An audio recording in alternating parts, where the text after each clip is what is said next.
Hello दोस्तों, आपके अपने चैनल लकी स्टडी पॉइंट दोस्तों आपका बहुत बहुत स्वागत है।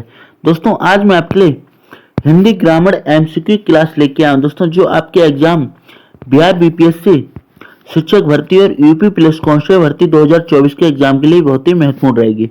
तो दोस्तों जो हिंदी व्याकरण की क्लास है ये शिक्षक भर्ती बिहार और यूपी पुलिस कांस्टेबल भर्ती दोनों के लिए बहुत ही महत्वपूर्ण रहेगी। तो आइए वीडियो को शुरू करते हैं दोस्तों।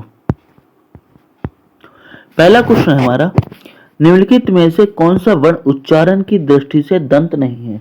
मतलब कौन सा वर्ण जो है उच्चारण की दृष्टि से जो है दंत नहीं है दोस्तों। तो दोस्तों जो दंत नहीं है दोस्तों वह हमारा टा वर्ग जो है वह दोस्तों हमारा नहीं आता है दोस्तों, दंत वह मूर्धा में आता है दोस्तों। कौन सा जो टा वर्ग है दोस्तों ये मूर्धा के अंतर्गत आता है दोस्तों, काय में मूर्धा के अंतर्गत आता है दोस्तों। बाकी ता ना और दा दोस्तों यह जो है दंत उच्चारण स्थान है, तो ऑप्शन डी हमारा राइट आंसर हो जाएगा। कौन सा वर्ण अमानक वर्ण है। तो दोस्तों अमानक वर्ण, तो इनमें से अमानक वर्ण है दोस्तों वह हमारा झा अमानक वर्ण हो जाता है। Option C is the right answer. झा वर्ण किसके योग से बनता है। तो दोस्तों सर्वप्रथम मैं आपको बताना चाहूंगा, अगर आपसे संयुक्त व्यंजन पूछे जाए कि झा हमारा क्या है संयुक्त व्यंजन है, तो आपसे पूछा जाए कि संयुक्त व्यंजन कितने होते हैं, तो आप संयुक्त व्यंजन की संख्या 4 बताएंगे दोस्तों। कितनी बताएंगे, संयुक्त व्यंजन की संख्या 4 बताएंगे। फिर इसके बाद हमारा जो छा वर्ण है दोस्तों, छा, ये छा वर्ण जो है का प्लस शा मिलकर बना है दोस्तों, का शा मिलकर बना है, पेट फटा शा मिलकर बना है, तो ऑप्शन ए हमारा राइट आंसर हो जाएगा दोस्तों। इसके बाद जो दोस्तों तीन और संयुक्त व्यंजन बनते हैं दोस्तों, एक हमारा तिरा हो जाएगा दोस्तों, क्या हो जाएगा तिरा हो जाएगा दोस्तों, ये ता और रा मिलके। एक हमारा हो जाता है ज्ञा, क्या हो जाता है ज्ञा दोस्तों, ये जा यहाँ मिलके। एक हो जाता है हमारा श्रा, तो ये शा और रा मिलके बना, तो हमारे संयुक्त व्यंजन कितने 4 हो जाते हैं। हिंदी वर्णमाला के स्वरों की कुल संख्या कितनी है। तो हमारी हिंदी वर्णमाला में जो दोस्तों कुल स्वर जो हैं आपके 11 हैं दोस्तों। स्वर आपसे पूछा जाए कितने हैं, आप 11 बचाएंगे दोस्तों, ठीक है। आपसे व्यंजन पूछे जाए तो आप व्यंजन 33 दोस्तों, व्यंजन हमारे कितने हैं 33 हैं। इसके अलावा मैंने आपको बताया 4 संयुक्त व्यंजन दोस्तों, क्या 4 क्या है 4 संयुक्त व्यंजन है। 4 जो हमारे अंतस्थ व्यंजन है दोस्तों, क्या है 4 क्या है दोस्तों हमारे अंतस्थ व्यंजन होते हैं दोस्तों। तो ऑप्शन जो है हमारा बी राइट आंसर हो जाएगा दोस्तों। निम्नलिखित में से कौन सा स्वर नहीं है, इनमें से जो है कौन सा स्वर नहीं।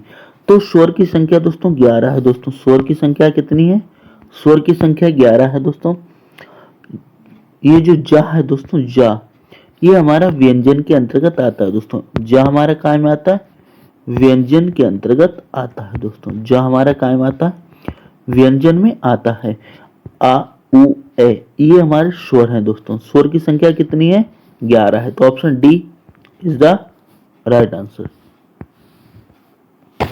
निम्नलिखित में से कौन सा पश्च स्वर है, इनमें से जो है कौन सा पश्च स्वर है दोस्तों। तो पश्च स्वर, तो दोस्तों जो हमारे स्वर वर्ण है दोस्तों इनको जीव यानी जो हमारी जीव है इसके आधार पर 3 भागों में बांटा गया दोस्तों। जीव के आधार पर कितने, जीव के आधार पर 3 भागों में बांटा गया है दोस्तों। जीव के आधार पर कितने 3 भागों में बांटा गया दोस्तों।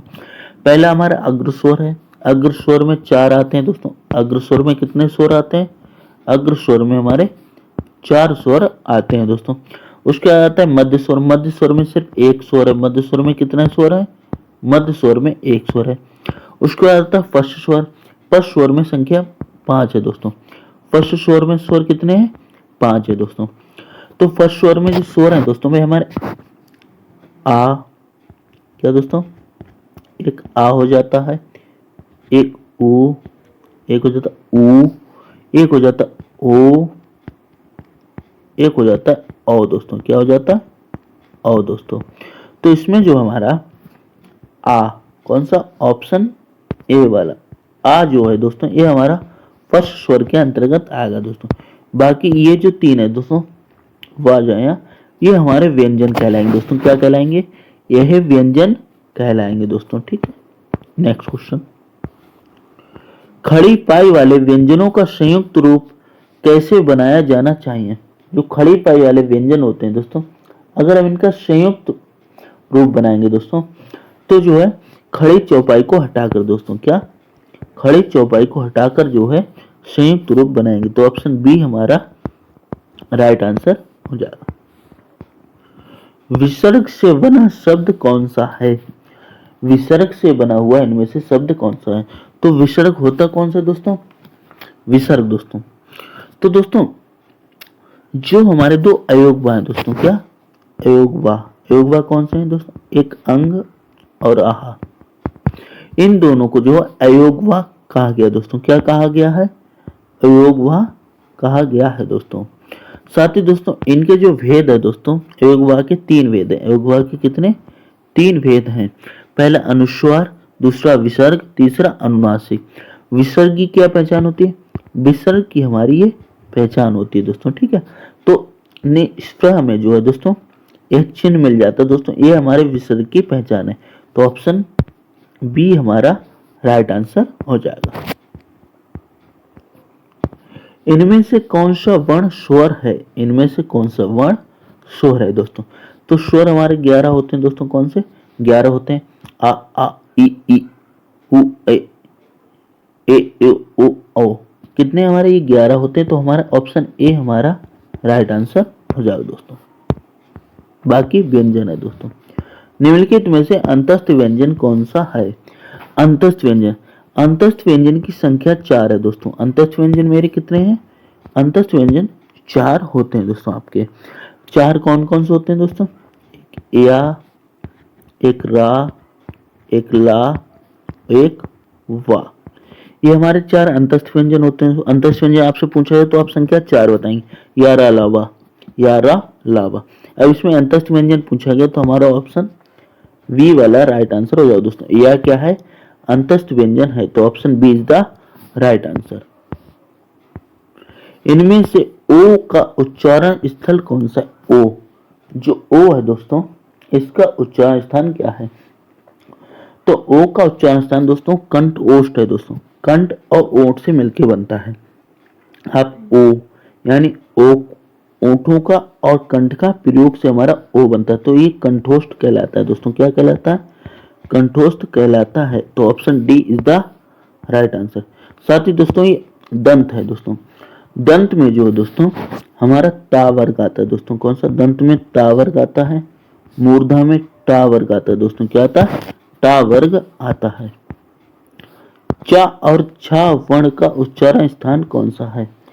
चा और छा का उच्चारण स्थान कौन सा है दोस्तों। ये हमारा जो पूरा चा वर्ग है दोस्तों, क्या जो स्पर्श व्यंजन है, पहले मैं आपको स्पर्श व्यंजन बताता हूँ। स्पर्श व्यंजन की संख्या 25 है दोस्तों। कितनी है, स्पर्श व्यंजन की संख्या 25 है दोस्तों। तो स्पर्श व्यंजन संख्या 25 है दोस्तों, तो इसको 5 भागों में, वर्गों में बांटा गया दोस्तों। कितने, 5 वर्गों में बांटा गया है। तो दोस्तों जो तालु होता है दोस्तों, क्या तालु में हमारा चा वर्ग आता है दोस्तों। कौन सा, चा वर्ग आता है। तो चा वर्ग पूछा गया तो ऑप्शन ए हमारा राइट आंसर हो जाएगा। इसका ये मूर्धा है दोस्तों, मूर्धा में हमारा टा वर्ग आता है, ओष्ठ में पा वर्ग आता है और कंठ में हमारा का वर्ग आता है। तो option A is the right answer. का, गा, या, फा ध्वनियां किसकी हैं। तो दोस्तों यह ध्वनियां जो है दोस्तों हमारी अरबी व फारसी की हैं। ये ध्वनियां काय की हैं, अरबी व फारसी की हैं। Option B is the right answer. तालव्य व्यंजन है, तालव्य यानी तालु दोस्तों, तालव्य और तालु एक ही बात है दोस्तों, ठीक है। तालव्य या तालु, तो तालु में जो दोस्तों हमारा, तालु में हमारा क्या आता है, चा वर्ग आता है दोस्तों। तालु हमारा कौन सा आता है, चा वर्ग आता है। तो ऑप्शन बी हमारा राइट आंसर हो जाएगा दोस्तों। तालब या तालु जो आपसे पूछा है, तालब या तालु एक बात है, तो इसमें चा वर्ग आता है। कौन सा वर्ण घोष नहीं है, इनमें से कौन सा वर्ण जो है घोष नहीं है। तो इसमें जो हमारा ता वर्ग जो है घोष नहीं है दोस्तों। क्या, ता जो है घोष नहीं है, ठीक है दोस्तों। किस शब्द में ऋण स्वर नहीं है, इनमें से कौन से शब्द में जो है ऋण स्वर नहीं है। तो दोस्तों कृपा में भी ऋण की मात्रा है, कृष्ण में भी है, दृष्टि में है, लेकिन आज में दो दोस्तों आ शब्द में हमारा बड़ा आ की मात्रा दोस्तों क्या आएगी, बड़ा आ की मात्रा। तो ऑप्शन डी वाला राइट आंसर हो जाएगा। किन ध्वनियों को अनुस्वार कहा जाता है? ऐसी कौन सी ध्वनियां जिनको अनुस्वार कहा गया है? तो स्वर के बाद में आने वाली नासिक की ध्वनियां दोस्तों क्या, स्वर के बाद आने वाली नासिक ध्वनियों को अनुस्वार कहा जाता है। इनकी संख्या दोस्तों कितनी है? 2 है दोस्तों। अयोग्य, जो अयोग्य दोस्तों अनुस्वार कहा जाता है, तो अयोग्य की संख्या हमारी कितनी है? 2 है। ओ किस प्रकार के वर्ण हैं? तो ओ और औ जो हमारे कंठोष्ठ, कंठ यानी ओष्ठ से इनका उच्चारण होता है दोस्तों। ओ यानी ओठों के और कंठों के द्वारा इनका उच्चारण होता है। तो ऑप्शन डी हमारा दोस्तों क्या, ऑप्शन डी हमारा राइट आंसर हो जाएगा। हिंदी वर्णमाला में वर्ण है, यानी हिंदी वर्णमाला में कुल कितने वर्ण हैं? तो हिंदी वर्णमाला हमारे 52 वर्ण है दोस्तों। कितने? 52 वर्ण हो जाते हैं। 11, 33, 4, 4, 4 संयुक्त तो 4 अंतस्थ और 11 स्वर, 33 व्यंजन। हिंदी भाषा मूलतः वर्णों की संख्या है दोस्तों। या आपसे मूलतः पूछी जाए या आपसे हिंदी वर्णमाला वर्ण पूछा तो आप 52 को ही राइट आंसर लगाएंगे दोस्तों। 52 को राइट आंसर लगाएंगे। स्वर ध्वनि के प्रकार हैं। स्वर ध्वनि के कितने प्रकार हैं? यानी जो स्वर ध्वनि है, स्वर में हमारे 11 स्वर आते हैं। तो इसको भी दोस्तों 3 भागों में बांटेगी दोस्तों। कितने? 3 भागों में बांटेगी। एक दीर्घ, एक प्लुप्त, एक हर्ष। तो हर्ष स्वर हमारे 4 हैं, दीर्घ स्वर हमारे 7 हैं और प्लुप्त 1 है दोस्तों। ठीक, तो आंसर हो जाएगा उपरोक्त तीनों, ऑप्शन डी। तो उपरोक्त तीनों जो है स्वर ध्वनि के प्रकार हैं। Option D is the right answer. आधुनिक व्याकरण की दृष्टि वाक वर्ण का वैशिष्ट है, यानी वा का क्या क्या वैशिष्ट, यानी किस किस के अंतर्गत आता है? तो वा हमारा एक दतोष्ट के अंतर्गत आता है। फिर इसको स्पर्श व्यंजन में रखा गया है। अल्पप्राण है, घोष है और निर्वासिक है। तो ऑप्शन बी हमारा राइट आंसर हो जाएगा। निम्न में अर्धस्वर कहलाता है, इनमें से जो है कौन सा अर्धस्वर कहलाता है? तो या जो है हमारा अर्धस्वर कहलाता है। Option A is the right answer. महाप्राण ध्वनियां व्यंजन वर्ग में किससे संबंधित हैं? तो महाप्राण ध्वनियां दूसरा और चौथी होती है दोस्तों। दूसरी चौथी महाप्राण होती है और 1, 3 और 5, 1, 3, 5 जो है ये हमारी अल्पप्राण होती है। तो दूसरा चौथा हो जाएगा दोस्तों हमारा ऑप्शन सी जो है महाप्राण ध्वनियां कहलाती हैं। भाषा की सार्थक लघुत्तम इकाई क्या है? तो भाषा की सार्थक लघुत्तम इकाई हमारी ध्वनि कहलाती है दोस्तों। क्या कहलाती है? ध्वनि कहलाती है। Option C is the right answer.